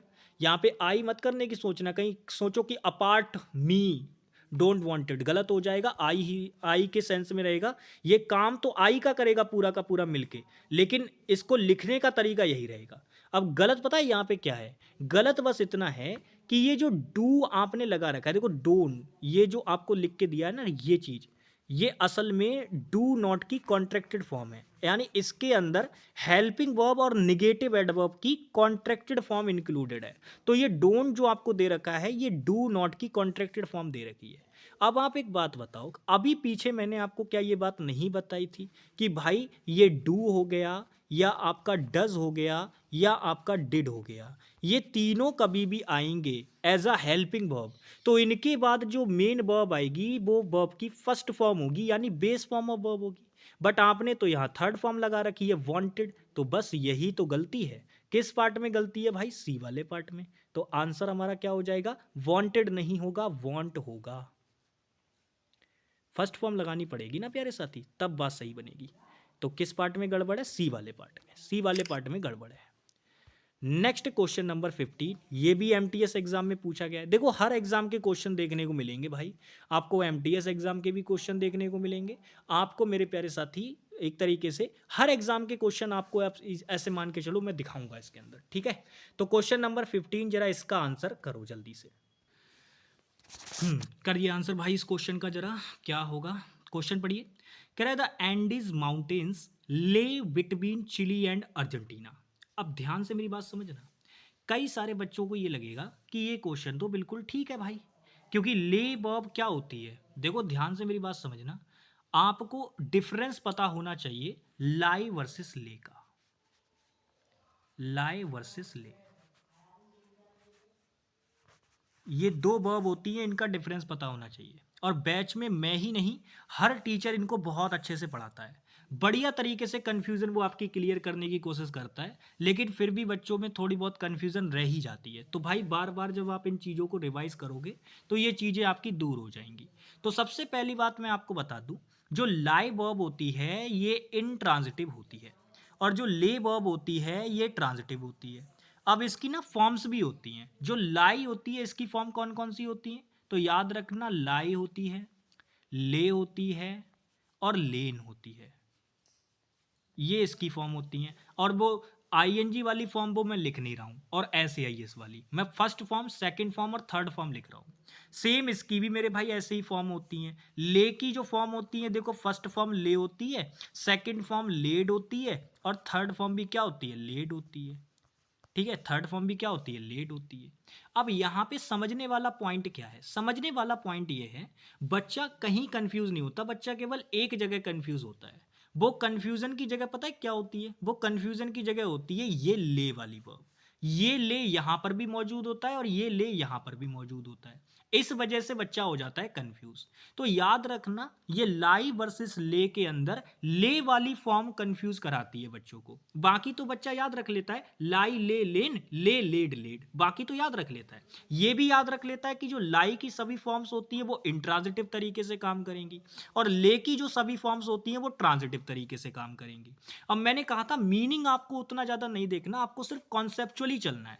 अब इसमें आप नोटिस करोगे तो कॉन्सेप्चुअली जब आप चलोगे तो आपको पता चलेगा कि यहां तो प्रेपोजिशन दे रखी है, प्रेपोजिशन दे रखी है, तो जो चिली एंड अर्जेंटीना है ये इस प्रेपो का ऑब्जेक्ट है। यानी हमें यहां ले वर्ब जो लगा के दी है ये तो इंट्रांजिटिव वे में यूज करनी है ना, क्योंकि इसके पास इसका ऑब्जेक्ट तो है ही नहीं, और जब किसी वर्ब के पास उसका ऑब्जेक्ट नहीं होता तो वो इंट्रांजिटिव होती है। तो मेरे प्यारे साथी, आप अगर यहां पे ले यूज कर रहे हैं और आप यहां पे इसको किस में यूज करेंगे? इसको अगर आप मेरे प्यारे साथी इस तरीके से यूज करेंगे, ले को डायरेक्ट लिखेंगे, तो ये दो तरीके से, ये तो दोनों तरीके से काम कर सकती है ना, ट्रांजिटिव और इंट्रांजिटिव दोनों तरीके से, क्योंकि ये लाई के साथ में भी फॉर्म बनाती है और यहां पे ले की तो फर्स्ट फॉर्म ले होती ही है आपने, तो ये डबल डबल काम करती है। अब कैसे करके इनको डिफ्रेंशिएट करना है? तो वो डिफ्रेंशिएट करेंगे आप टेंस के अकॉर्डिंग।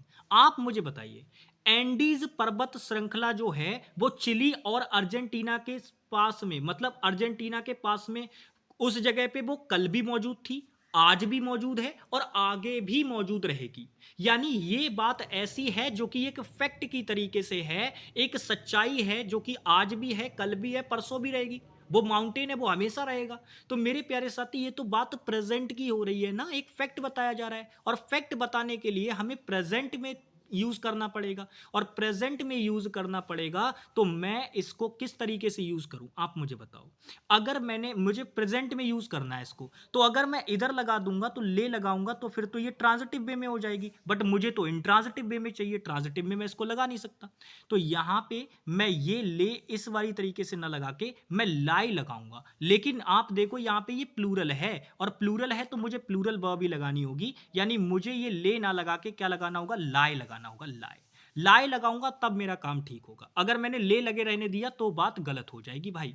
तो यहां पे बस यही चीज देखनी है आपको, यहां पे ट्रांजिटिव नहीं इंट्रांजिटिव वर्ब लगानी है। तो ले नहीं आएगा, लाई आएगा, क्योंकि अगर आपने ले लगा दिया तो वो ट्रांजिटिव, ऐसा नहीं कि होगा नहीं, इंट्रांजिटिव हो जाएगा, लेकिन फिर ये पास्ट टेंस में चला जाएगा ना, क्योंकि ये जब इंट्रांजिटिव में काम करेगी तो ये सेकंड फॉर्म ऑफ वर्ब बनती है, और सेकंड फॉर्म ऑफ वर्ब किसे दिखाती है? पास्ट टेंस को। लेकिन ये तो ऐसी चीज है जो कि अभी भी है, आगे भी रहेगी भाई, तो इसको तो प्रेजेंट में दिखाना पड़ेगा। तो इसी वजह से हमें लाई वर्ब लगानी पड़ेगी ले की जगह।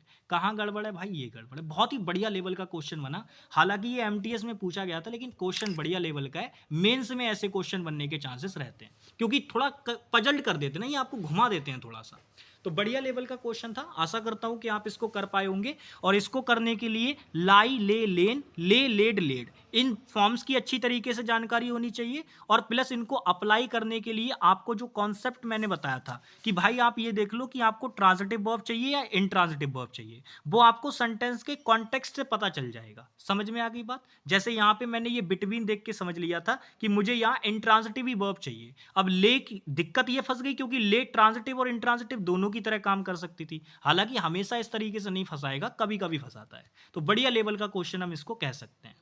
नेक्स्ट क्वेश्चन नंबर 16 पे आ जाइए। ये भी एमटीएस का क्वेश्चन है, करिए आंसर। क्वेश्चन पढ़िए। कह रहा है, an opportunity arise and he decided to take the job in Brussels. अब बताइए का आंसर क्या होगा? देखो अगर आप नोटिस करेंगे तो मेरे प्यारे साथी, गड़बड़ ये है कि यहां पे एन अपॉर्चुनिटी एक सिंगुलर सब्जेक्ट है। सिंगुलर सब्जेक्ट के साथ आप अच्छी तरीके से जानते हैं सिंगुलर वर्ब आती है। ये बात यहाँ पे लिख लीजिएगा क्योंकि वर्ब चैप्टर की बात हो रही है, तो ये पॉइंट अपने दिमाग में नोट कर लीजिएगा कि कभी भी सिंगुलर सब्जेक्ट आएगा तो उसके लिए कैसी वर्ब आएगी, सिंगुलर वर्ब भी आएगी। कैसी वर्ब आएगी मेरे प्यारे साथी, सिंगुलर वर्ब आएगी। और जब आपका सब्जेक्ट प्लूरल होगा, याद रखिएगा, जब आपका सब्जेक्ट प्लूरल होगा तो उसके साथ साथ वर्ब भी कैसी आएगी, प्लूरल वर्ब आएगी। तो ये ना अपने दिमाग में ये पॉइंट थोड़े से नोट रखिएगा भाई, इंपॉर्टेंट चीजें होती हैं ये, इनसे क्वेश्चन पूछता रहता है। तो अब आप यहाँ पे ये चीज तो समझ गए कि भाई गलती तो हमें मिल गई, ये अराइज नहीं होगा क्योंकि ये तो प्लूरल वर्ब है। लेकिन जब सब्जेक्ट सिंगुलर है तो उसके साथ प्लूरल वर्ब तो आ ही नहीं सकती, यानी बी पार्ट में आंसर है। आंसर मार्क के आपको तुरंत आगे बढ़ना था। लेकिन अब बात यह है, अगर मैंने इसका अराइजेस कर भी दिया, बात तो तब भी गलत हो जाएगी। क्यों? क्योंकि मेरे प्यारे साथी एंड कंजंक्शन लगा हुआ है और आप नोटिस करोगे तो आगे वाली क्लाउज में ऐसे बताया जा रहा है जैसे चीजें पास्ट में है। जब भाई उसके सामने एक अपॉर्चुनिटी आई तो उसने डिसाइड किया कि वो जॉब लेगा, भाई जॉब करेगा, उसने निश्चय कर लिया उस चीज का कि वो जॉब करेगा ब्रुसेल्स में। तो यहां पे अगर हम बात करें, ये अपॉर्चुनिटी अराइज नहीं होगा, अरोज होगा। क्या होगा मेरे प्यारे साथी, अरोज। ठीक है ना, ये सॉरी इसको ठीक से लिख लेना, अरोज। ठीक है, ध्यान रखना इस चीज का। तो यहां पे वर्ब गलत फॉर्म में लगा रखी है, अराइज नहीं होगा, अरोज हो जाएगा। किस पार्ट में गड़बड़ है भाई, बी वाले पार्ट में। ठीक है ना, समझ में आ गई बात, बहुत बढ़िया। नेक्स्ट आगे चलते हैं भाई, और कुछ गड़बड़ नहीं है, बस यही गड़बड़ थी इस क्वेश्चन में। नेक्स्ट आ जाओ क्वेश्चन नंबर 17 पे, इसका आंसर करो। कह रहे हैं many countries are not acting fast enough to controlled climate change. यहां पे आपको ना इन्फिनेटिव की जानकारी होनी चाहिए, और इन्फिनेटिव की सिर्फ बेसिक जानकारी। वैसे तो आप जानते हो इन्फिनेटिव 3 प्रकार के होते हैं। एक तो आपका फुल इन्फिनेटिव होता है या कंप्लीट इन्फिनेटिव जिसे हम बोलते हैं, एक आपका बेयर इन्फिनेटिव होता है, और एक आपका परफेक्ट इन्फिनेटिव भी होता है। अब अगर हम तीनों इन्फिनेटिव के बारे में बारी बारी से समझें, तो मैंने जो फुल इन्फिनेटिव की बात की वो टू प्लस वर्ब की फर्स्ट फॉर्म होता है। मैंने बेयर इन्फिनेटिव की बात की, वो केवल वर्ब की फर्स्ट फॉर्म होती है। और जिसमें मैं बात कर रहा था परफेक्ट इन्फिनेटिव की, वो क्या होता है, two plus have plus verb की थर्ड फॉर्म होता है। ये आपका परफेक्ट इन्फिनेटिव होता है। तो 3 प्रकार के इन्फिनेटिव आपके होते हैं। अब यहां पे आपको बस ये समझना है कि मेरे प्यारे साथी, कभी भी ये वाले इन्फिनेटिव यूज हो रहे होंगे तो आप ये वाला देखना, इस वाले से ज्यादा प्रश्न बनाता है। और आपको ये चीज पता होनी चाहिए, ये जो टू होता है ना, ये प्रेपोजिशन का भी काम करता है और ये इन्फिनेटिव के साथ भी आता है। तो जब ये प्रेपोजिशन का काम करेगा तो भाई इसके बाद आपको लगाना होगा ऑब्जेक्ट। लेकिन एग्जामिनर क्या करेगा, उसको वर्ब की फर्स्ट फॉर्म लगा के दे देगा वहां पे। बट आप जानते हो कि वर्ब ऑब्जेक्ट का काम तो करती ही नहीं है कभी भी। तो वहां पे आपको ये चीजें देखनी होंगी। ठीक है, फिलहाल आपको मैं बता दूं, जब ये टू आपका इन्फिनेटिव का काम कर रहा हो, किसका काम कर रहा हो, इन्फिनेटिव का, तो उस केस में आपको इसके बाद केवल वर्ब की फर्स्ट फॉर्म लगानी होती है। अगर एग्जामिनर कोई और फॉर्म लगा के दे दे तो वो चीज गलत हो जाएगी। अब बस यही कॉन्सेप्ट आपको यहाँ पे देखना है। आप नोटिस करो, आप देखकर बताओ यहाँ पे, ये टू आपका क्या है यहाँ पे, तो आप कहेंगे भैया इन्फिनेटिव है। ये कह रहा है ना, many countries are not acting fast enough. भाई जो बहुत सारे देश हैं वो बहुत अच्छे से काम नहीं कर रहे हैं, बहुत तेजी से काम नहीं कर रहे हैं। किस चीज को करने के लिए, यानी आपको बताना है कि एक्टिंग फास्ट इनफ, भाई किस चीज को करने के लिए वो तेजी से काम नहीं कर रहे हैं। तो यानी कि हमें यहां ऑब्जेक्ट देना है, और जब हमें ऑब्जेक्ट देना होता है तो मेरे प्यारे साथी उसको देने के लिए हमें इन्फिनेटिव लगाना पड़ता है। जब हमें किसी वर्ब के लिए कोई ऐसा काम बताना होता है जो कि हम ऑब्जेक्ट बना रहे होते हैं, मतलब उस काम को उस वर्ब का ऑब्जेक्ट बना रहे होते हैं, तो उसके लिए इन्फिनेटिव लगाना पड़ता है। तो आप यहां पे इन्फिनेटिव लगाएंगे, यानी टू ये जो है ये यहां प्रेपो नहीं है, ये इन्फिनेटिव बनाएगी। और इन्फिनेटिव कब बनेगा टू के साथ, जब हम इसके बाद वर्ब की फर्स्ट फॉर्म लगाएंगे। तो मेरे प्यारे साथी जरा देखकर बताओ, क्या वर्ब की फर्स्ट फॉर्म है, तो आप कहेंगे नहीं, यहां पर तो कंट्रोल्ड लगा रखा है। और क्या आप नहीं जानते कि ये जो ईडी वाली फॉर्म होती हैं, ये या तो सेकंड फॉर्म बनेंगी या फिर थर्ड फॉर्म बनेंगी। तो मेरे प्यारे साथी यहां पे कंट्रोल्ड लगा रखा है, तो भाई ये तो गलत हो गया, कंट्रोल्ड नहीं होगा, ये गलत हो गया। तो किस वाले पार्ट में गड़बड़ है, डी वाले पार्ट में। कंट्रोल्ड की जगह क्या होगा, कंट्रोल होगा भाई, केवल कंट्रोल, क्योंकि फर्स्ट फॉर्म चाहिए। तो क्या होगा, कंट्रोल होगा केवल। चलिए बहुत बढ़िया, क्वेश्चन नंबर 18 पे आ जाते हैं, इसका आंसर कीजिए भाई। क्वेश्चन पढ़िए, कह रहा है the UAE along with other Gulf states has been being making friendly overtures to Iran. Overtures का मतलब होता है संबंध बनाना एक तरीके से। अब आप यहाँ पे ध्यान से देखिएगा, द यूएई और फिर उसके बाद दे रखा है अलोंग विद।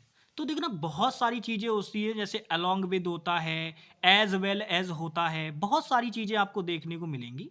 तो याद रखना ये जब चीजें आती हैं तो इसमें जो लास्ट वाला जो मैं बता रहा था, जैसे विद हो गया या एज हो गया, तो ये अपने आप में ना प्रेपोजिशन होती हैं।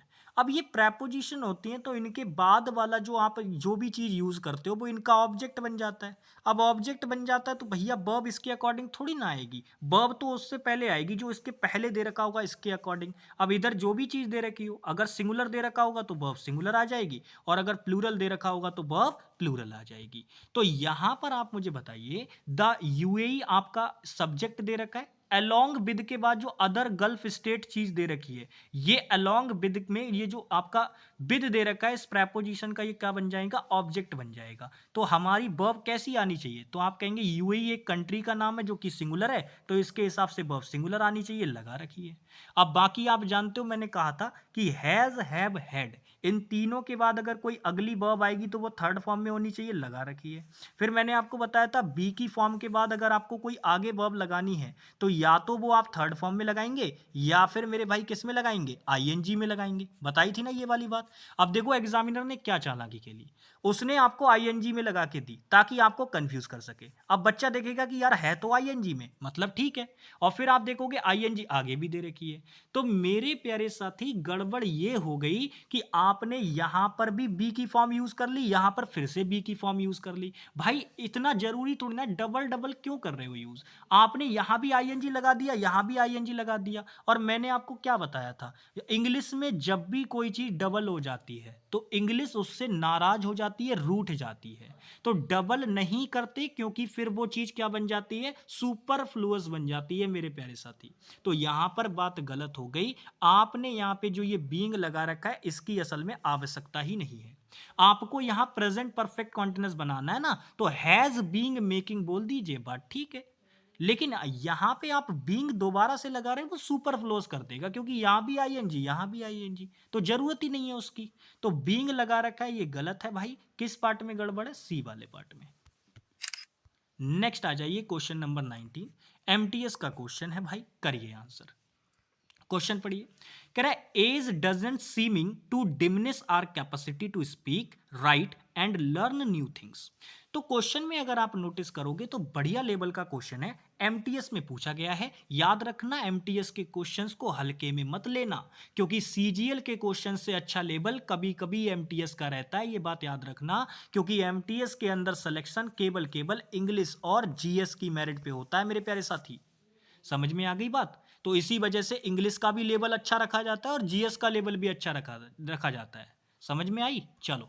तो अब यहां पे देखो, कह रहा है एज डजंट सीमिंग, इससे ज्यादा पढ़ने की जरूरत नहीं थी, आप इतने में ही समझना चाहिए था आपको। भाई क्या बताया था, डू, डज, डिड, अगर ये तीनों हेल्पिंग वर्ब के रूप में दिखाई देंगे तो आप अच्छी तरीके से जानते हैं कि इनके बाद आने वाली जो अगली वर्ब होगी वो भाई वर्ब की फर्स्ट फॉर्म मतलब बेस फॉर्म में रखी जाएगी। तो आपने तो यहाँ आईएनजी में रख रखी है भाई, तो यही चीज तो गलत हो गई।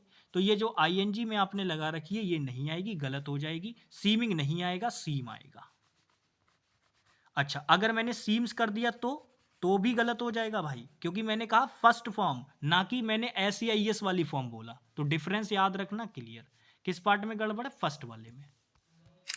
ठीक है भाई, फर्स्ट वाले में गड़बड़। अब ये चीज मैंने आपको पीछे बता दी ना कई बार, तो इसीलिए अब दोबारा आएंगी तो उतना ज्यादा एक्सप्लेनेशन की जरूरत नहीं है, आप आराम से कर सकते हैं आप क्वेश्चंस को। नेक्स्ट क्वेश्चन पे आ जाइए, जरा इसका आंसर कीजिए। कह रहा है shall we go for walking in the park, क्या इस क्वेश्चन में कोई गड़बड़ है भाई, shall we go for walking in the park, इस क्वेश्चन में कोई गड़बड़ नजर आ रही है क्या आपको, बताइए देख के।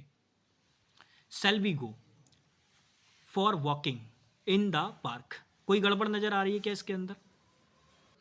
देखिए प्यारे साथी, इस क्वेश्चन में आप नोटिस करेंगे तो आपको पता चलेगा बी आपका यहाँ पे सब्जेक्ट है, अब इसके हिसाब से वर्ब अगर आप देखोगे तो भाई बी के साथ सेल लगा रखा है, ठीक है भाई, बिल भी लगा देता तब भी कोई बात गलत नहीं होती। तो बी के साथ आपको बताया हुआ है कि आई और बी के साथ सेल आता है, बाकी सभी के साथ बिल आता है, नॉर्मल केस में ऐसा ही होता है। बाकी डेटर्मिनेशन या किसी चीज़ को स्ट्रांगली जब आप बताते हैं तो फिर चेंज भी हो जाती हैं ये चीज़ें, ठीक है भाई। अब यहाँ पे आप ध्यान से देखो, हमने देखा कि बी के साथ सेल लगा रखा है और मैंने कहा ये बिल और सेल मॉडल वर्ब के अंदर भी आती हैं। तो अब आपसे क्या बात याद रखनी है, आप जानते हो कि कोई भी मॉडल वर्ब होगी और उसके बाद अगर हमें कोई वर्ब लगानी है तो वो वर्ब की फर्स्ट फॉर्म या फिर बेस फॉर्म होगी। गो लगा रखा है, बिल्कुल ठीक है। फिर यहाँ पे लगा रखा है फॉर व्हाट, वॉकिंग, तो वॉकिंग भी ठीक है। अब यहाँ पे देखो इन द पार्क, अब यहाँ पे आप क्वेश्चन में नोटिस ये करो कि एग्जामिनर ने आपको नो एरर दिया ही नहीं है, यानी एग्जामिनर चाह रहा है कि आप बताओ इसमें गलती है या नहीं है। तो मेरे प्यारे साथी, अब एग्जामिनर ने इसमें नो एरर नहीं दिया है तो आप नो एरर तो मान ही नहीं सकते, और गलती वाला पार्ट अगर होने के चांसेस हैं तो वो बस इसी वाले पार्ट में है। क्योंकि देखो आप जानते हो हम वॉकिंग भी बोल सकते हैं और हम वॉक भी बोल सकते हैं। क्यों? क्योंकि देखो वॉकिंग मतलब हमने ये वर्ब से बनाया है, मिला के वर्ब की फर्स्ट फॉर्म में आईएनजी लगा के हमने बनाया है, मतलब ये वॉकिंग अपने आप में कौन सी फॉर्म बन गई, जीरंड फॉर्म बन गई। तो ये हमने जो बनाया है ये जीरंड वाला नाउन है, और वॉक अपने आप में डायरेक्ट नाउन होता है भाई। वॉक अपने आप में डायरेक्ट नाउन भी होता है और वर्ब भी होता है। तो आप देखो अगर आप डायरेक्ट यहाँ पे, क्योंकि फॉर प्रेपो है तो प्रेपो के बाद तो उसका ऑब्जेक्ट आएगा। अब अगर प्रेपोजिशन दे रखी है और उसके बाद हमें उसका ऑब्जेक्ट लगाना है और हमारे पास उसकी एक्चुअल नाउन फॉर्म अगर मौजूद है, तो मेरे प्यारे साथी मैंने क्या कहा था, जीरेंड को प्रेफरेंस नहीं देंगे जब हमारे पास उस चीज का एक्चुअल नाउन फॉर्म मौजूद है। तो आप प्रेपो के बाद ऑब्जेक्ट लगाएंगे और ऑब्जेक्ट नाउन प्रोनाउन होता है, और नाउन प्रोनाउन होता है तो हमारे पास एक्चुअल नाउन जब मौजूद है, एक्चुअल नाउन हमें दे रखा है, तो हम जीरंड वाली फॉर्म को प्रायोरिटी पे नहीं रखेंगे। यानी वॉकिंग आपने ये लगा रखा है, इसको लगाने का यहां कोई मतलब नहीं है मेरे प्यारे साथी। इसकी जगह पे आप बोलिए फॉर अ वॉक। अब कई सारे लोग यहाँ पे इसको ऐसे भी याद कर सकते हैं कि भैया जी हमने तो हमेशा सुना है फॉर वॉकिंग नहीं होता है, फॉर अ वॉक होता है।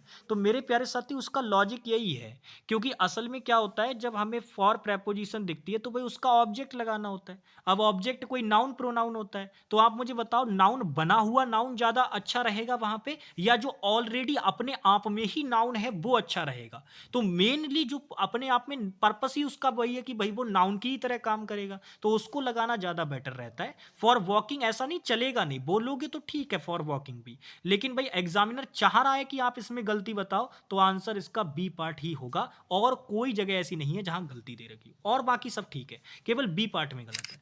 ठीक है, बी पार्ट में गलती है, और बाकी अगर नो एरर दे रखा होता गलती तब भी निकलती, लेकिन फिर बहुत सारे बच्चे फंस जाते। देखो इस तरीके से जब ये क्वेश्चन पूछा ना सीजीएल प्री में, तो बच्चा फंसा नहीं होगा, बहुत कम बच्चे फंसे होंगे इस क्वेश्चन में, क्योंकि बच्चों ने देख लिया होगा भाई जब नो एरर नहीं है तो गलती तो इसी पार्ट में है, क्योंकि बाकी तो और कोई गलती दे ही नहीं रखी है इतने में पूरे में, तो इस वाले पार्ट में बहुत सारे बच्चों ने गलती लगा दी होगी। लेकिन जब इस क्वेश्चन के अंदर नो एरर इंक्लूड किया जाता तो इतने बच्चे मात खाते इस क्वेश्चन के अंदर कि कुछ पूछो मत, क्योंकि उन्हें लगता कि यार फॉर वॉकिंग सही तो है, पढ़ने में अच्छा तो लग रहा है, बिल्कुल ठीक बात है, अच्छा लग रहा है, ये वर्बल नाउन है, ये काम कर सकता है। लेकिन मैंने क्या कहा, जब हमारे पास मेन नाउन मौजूद है और वो काम करेगा तो उसी से काम करवाएंगे, हम वर्बल नाउन लगाकर नहीं लगाएंगे, ठीक है ना। ये मैंने बहुत बार क्वेश्चंस में बताई है बात आपको। तो मैं आशा करता हूं कि आज का सेशन आपको समझ में आया होगा। नाउन आपके 2 चैप्टर हम करा चुके हैं और वर्ब चैप्टर को अभी हमने शुरू कर दिया है। 20 क्वेश्चंस मैंने आपको करा दिए हैं, इसी प्रकार से चीज़ें चलती रहेंगी। तो मिलते हैं आप लोगों से अगली क्लास के साथ, तब तक के लिए बाय बाय, टेक केयर, जय हिंद।